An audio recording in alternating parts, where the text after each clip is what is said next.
Design for Learning. Universal Design for Learning is a framework and not necessarily a theory. There are researchers out there that will welcome an argument if you refer to it as a theory. We'll talk more about exactly what it means to be a framework as we move through the slide presentation. If you want more information about Universal Design for Learning following this presentation, you can go to CAST, and you can also go to the National Center on Universal Design for Learning. You will find articles, graphics, videos, all kinds of extremely useful resources to unpack this topic a little bit more. The seminal, the well-known researchers, kind of the leading researchers, are Ann Meyer and David Rose. So universal design is actually a concept that came from the architectural field.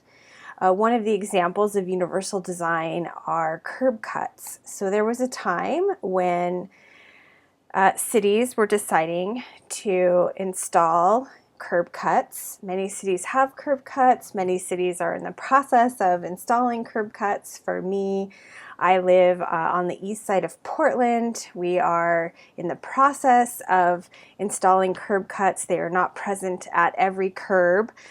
So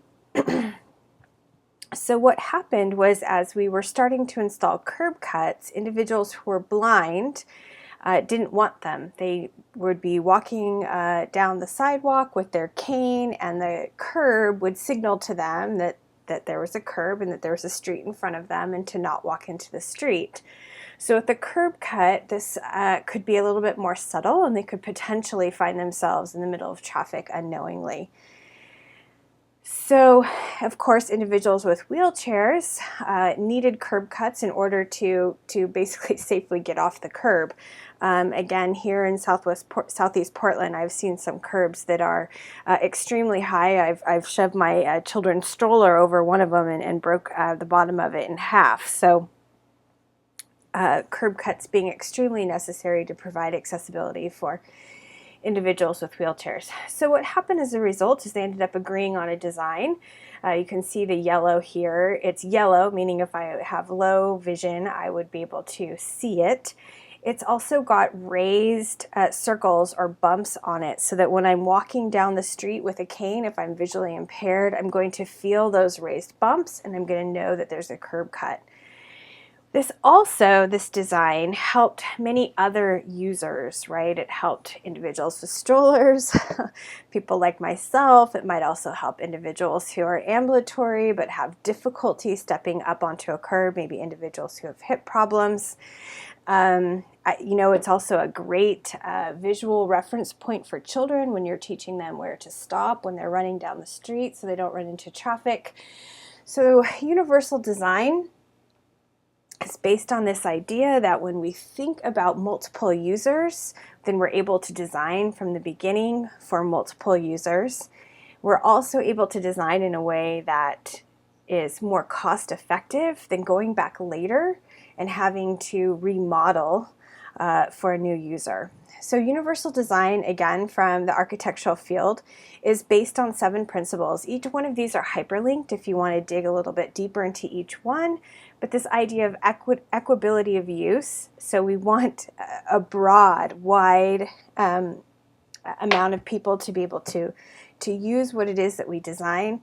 We want the design to be flexible, meaning it wouldn't be extremely costly to make changes if they were necessary. We want it to be simple and intuitive. Some of this work at 3 and 4 come from Gibson. I quoted him in our last class. If you're ever kind of interested in design and design principles, he is a really interesting person to, I believe it's a he, it could be a she. I really don't want to make that mistake. But anyways, does some really interesting writing about design that individuals who are interested in computers and education and design have found useful. But intuitive design, when I see it, I know what to do with it. Someone doesn't have to explain it to me. Perceptible information, tolerance for error. Tolerance for error, they kind of talk about if there is a potential to use the space incorrectly or unsafely, then it's marked. Low physical effort, we've talked in the last class about the connection between motor skills and cognitive skills. So if something takes tremendous physical effort, it's likely to be sort of burdensome to use and then could have an impact on other parts of my life. And size and space for approachable use. So if we bring these over to universal design for learning loosely, we get this framework, again, not a theory, a framework that says that in order for someone to learn successfully and for us to design successfully for diversity, we would want to think about three broad networks. So the affective network, which is basically, you can kind of ignore the brains. They're not extremely accurate. This is very like 30,000 foot high level that essentially the why of learning sits in our limbic system. We have to be attentive. We have to be emotionally present. We usually have to know why we need to learn this. The what of learning and the how of learning. So what are we learning? We're learning math, and how are we doing it? How is that information coming in, and how will I then demonstrate that I have learned that information? This gets a little bit nerdy, and that's no offense to people who are nerdy, but I wanted to bring this up just as an additional way to think about learning. So this is just a triangle. It's called first generation activity theory. It was created by Vygotsky. There are several more iterations of activity theory from individuals who worked and studied underneath him. We're just going to start with this most basic activity theory. And what we have here is a triangle. On the left, we have subject. On the top, we have tools. On the right bottom corner, we have object. And then we have the outcome. So the idea is that you have a student, and the objective, let's say, is to learn fractions. So the outcome is that a child will be able to solve an equation involving fractions. So what Vygotsky says is we don't just sort of have a kid and they just do math. And the outcome is all of a sudden I'm competent in math. And I think we know that, but he was sort of one of the first people to sort of capture it in a simple way and say that what sits between the subject and the outcome are these cognitive processes inside of their brain. And what are those? So what he really talked about, tools, and he called them semiotics, meaning really about, tripping on my words, that it's really about symbols, language, spoken and written, it's the symbols of math, music, and then I added to the right, this is not Vygotsky's work, and believe me, I'm not adding. I would never presume that I could add to his work. But I think here we can think about the ideas of attention, memory, auditory, and visual processing. So this moves us far away from behavioralism, that we just kind of see what's in front of us. I say some stuff about math, the kid does math. Instead, there's something in between what I do and what the kid does in order to be able to produce math. So this fits nicely with our ideas about cognitive tool and cognitive prosthetic, and it makes us think a lot about the types of tools we have in order to get an outcome. Some of those tools being literally internal tools. I have a box for memory, I have a box for attention, I have ears and a processing system for auditory information, I have eyes and a processing system for visual information. Language plays a huge role. Is it my first language? Is it my second language? Is this the type of language that I've been exposed to at home? Do I have background information in this? Do I have difficult time processing symbols? Do I have an easy time processing symbols but a hard time when symbols are presented to me without a visual piece to them, etc. So then I asked you to watch the video, The Myth of Average by Todd Rose, not the same as the first Rose guy, although I think they might be related, they might not. But basically what that video tried to say is there really is no such thing as average, that even if you are a 5'10" male, that doesn't mean that that every 5'10" male has the same length in their neck, or the same hip size, or the same foot size, or the same waist size, or the same shoulders. And then they moved that analogy, if you will, over to education, making this argument that even students that seem quote unquote average vary in terms of their memory, their language, their knowledge, their reading, etc. One of the ways that I have tried to,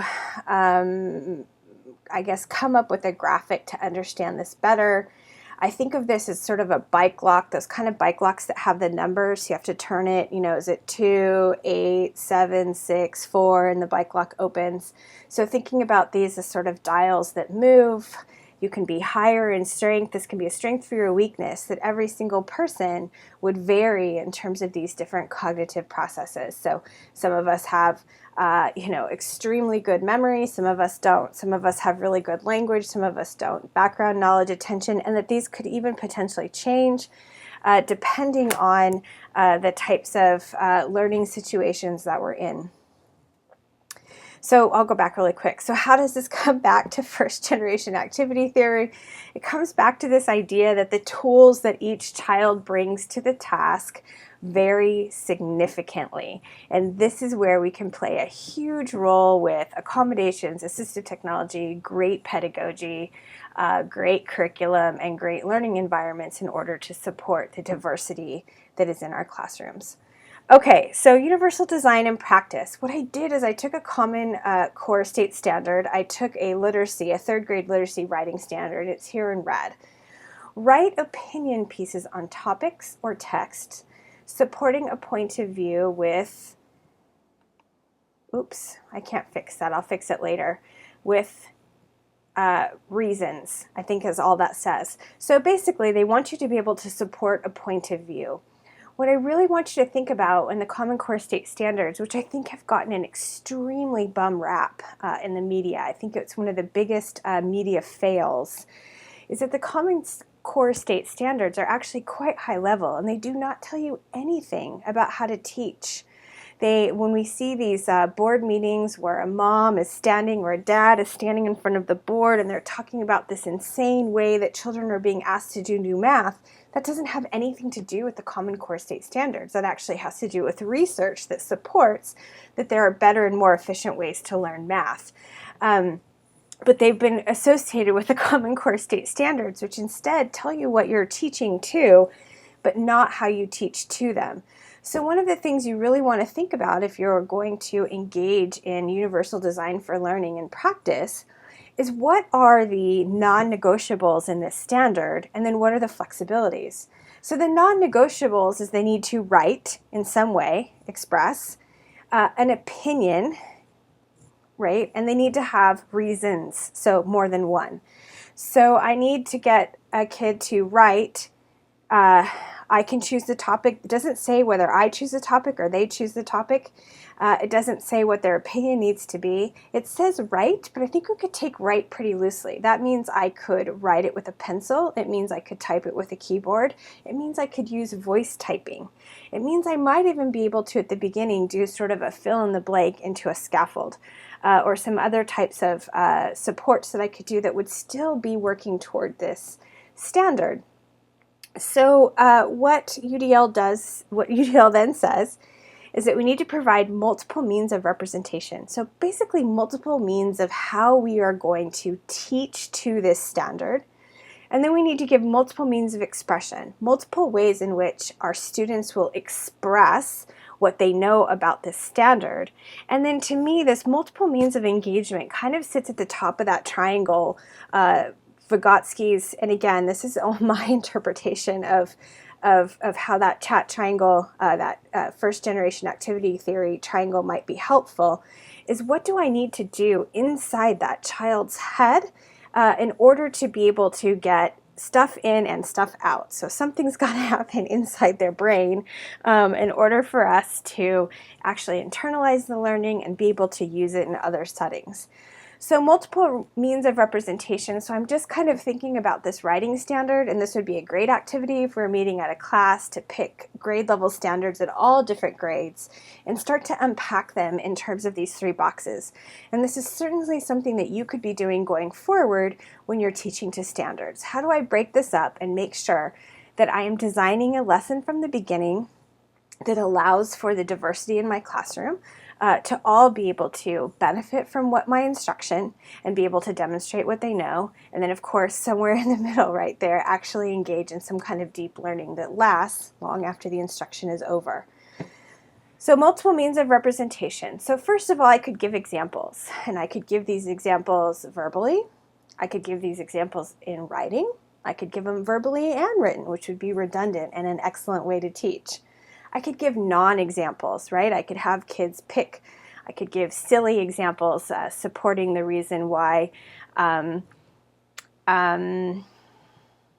people should eat hamburgers because there might be aliens, right? That's a silly reason. We don't eat hamburgers because there might be aliens. Wow, really bad example, but you get it. Scaffold, example, hamburger. That's why I'm thinking about a hamburger. So up there I have the graphic of a topic sentence is the bun, and the supporting sentence is like the lettuce, and supporting sentence 2 is the meat, and supporting sentence 3 is the tomato, and the conclusion sentence is the bun. And so kids can start to internalize.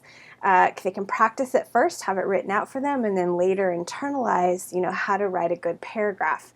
And of course, we have probably lots of vegetarians and vegans. We could use some other kind of layered item, maybe like a vegan lasagna or something like that. Word banks. We talked in the last class about how recognition is easier than retrieval. So if we're going to write we are going to provide reasons why potentially the Civil War started. I might put a word cloud next to the child with lots and lots and lots of vocabulary that's just related to the Civil War to just help them retrieve the information and keep those thought processes going forward.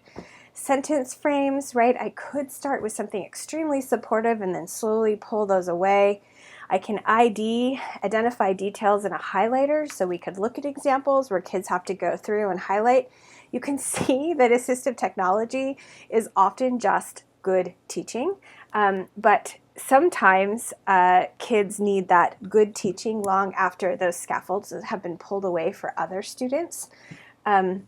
And really what Universal Design for Learning would do is provide such good teaching that the need for assistive technology would be greatly reduced. And you could also look at things like text-to-speech.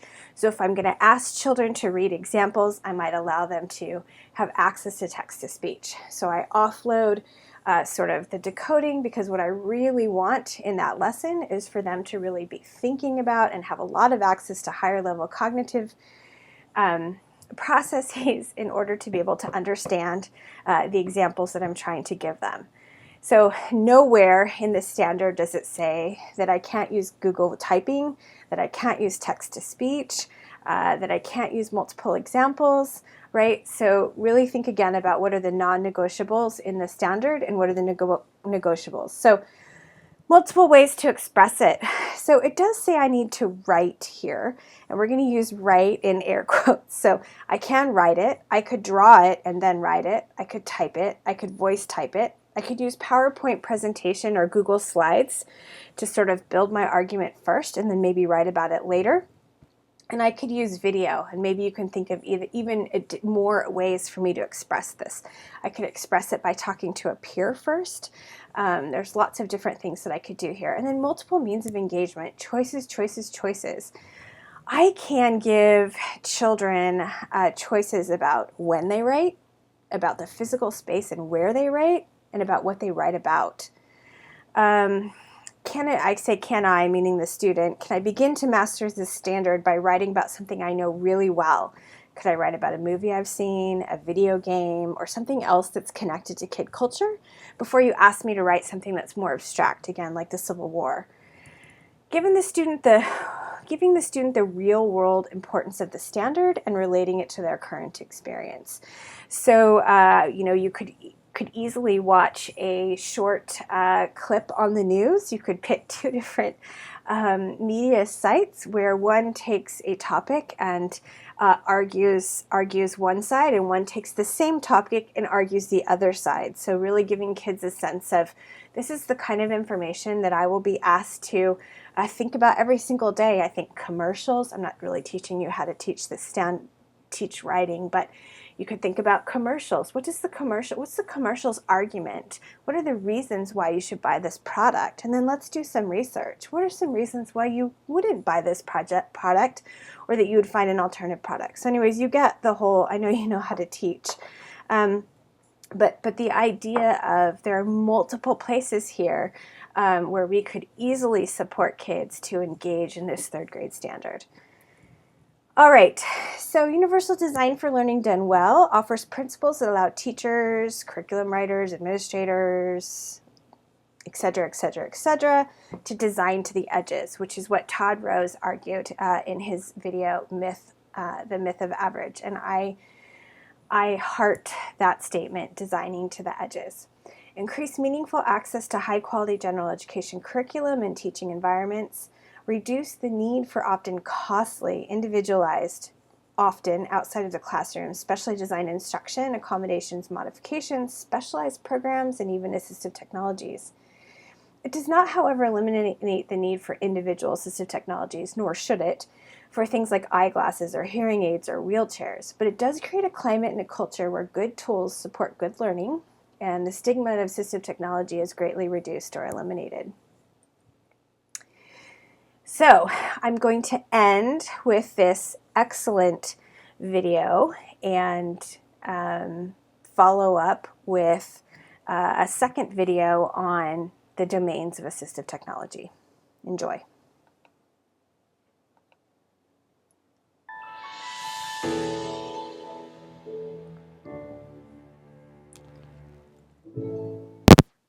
My name is Catherine Hale, and this woman is my spirit animal, Chimamanda Ngozi Adichie. How many of you have seen her TED Talk? Okay, so you know what I mean, right? She's a total boss. The rest of you, now you know what you're going to do for happy hour. So Chimamanda talks about the danger of taking one perception about a group of people and turning that into the only story about them. She says that it robs them of their dignity. And I believe a variation of this single story problem exists in schools today. My first year teaching, I became part of the problem. I would tell my kids that every one of their stories mattered, but by the end of the year, those report cards, state tests told me, nope, only one story mattered, and that story goes like this. Johnny, sit down and stop talking, finish your homework, complete that worksheet, study those vocabulary words, and finally take that test. If the story works in their favor, their story is A student. But if not, special ed, average student, behavior problem. It doesn't make sense to me that our kids would pick these stories for themselves if they had the choice, which makes me wonder, what if we are robbing some of our children's dignity because of school's single story? So enter plot twist. I got to pilot one-to-one iPads in my 5th grade class. And I would show each of my students a different way to learn on their device. I watched technology become a plot twist, a story changer. Like my girl Jamie. Her story is special ed and ELL. But with her device, she would sketch as she read, share books on Padlet, watch my flipped reading lessons, and for the first time, Jamie passed the state reading test. But better than that, Jamie's story changed. She became a great reader. And so I got app happy, and I would search every day for the next best app, and this is what I learned. Just because it's tech doesn't mean it's always a story changer. In fact, it can be a story repeater. See, tech makes things easy for us, right? But that doesn't mean we should let it.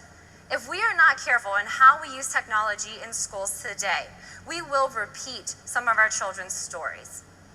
For instance, Kahoot. Kids love it, teachers love it, but what does this activity benefit?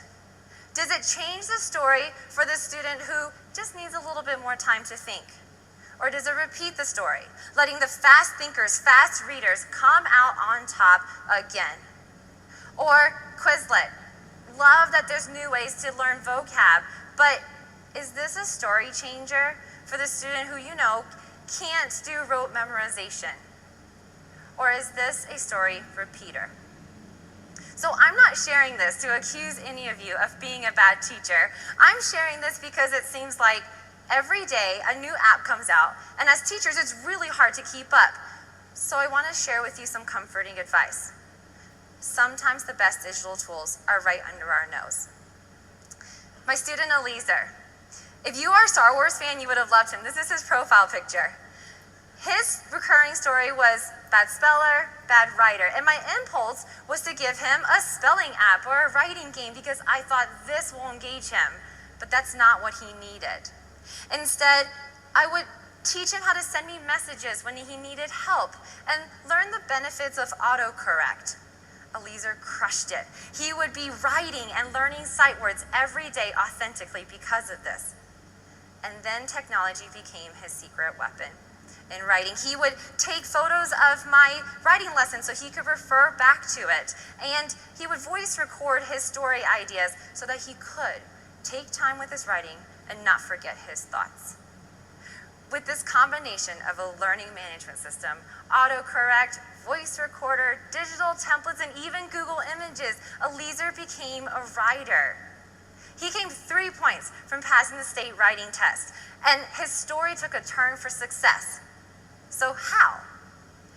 Because technology was personalized for him, and that is why he found the plot twist to his story. We can't be their teacher forever, and we can't write their stories for them. The best we can do for our children is show them that their story can change if they wanted to, and then give them the right tools to do so. Tech is amazing. Michio Kaku even proved that in his keynote, but tech can't do our job. Tech can't get to know every one of our kids and tailor learning to them. We get to do that, and that is the best job.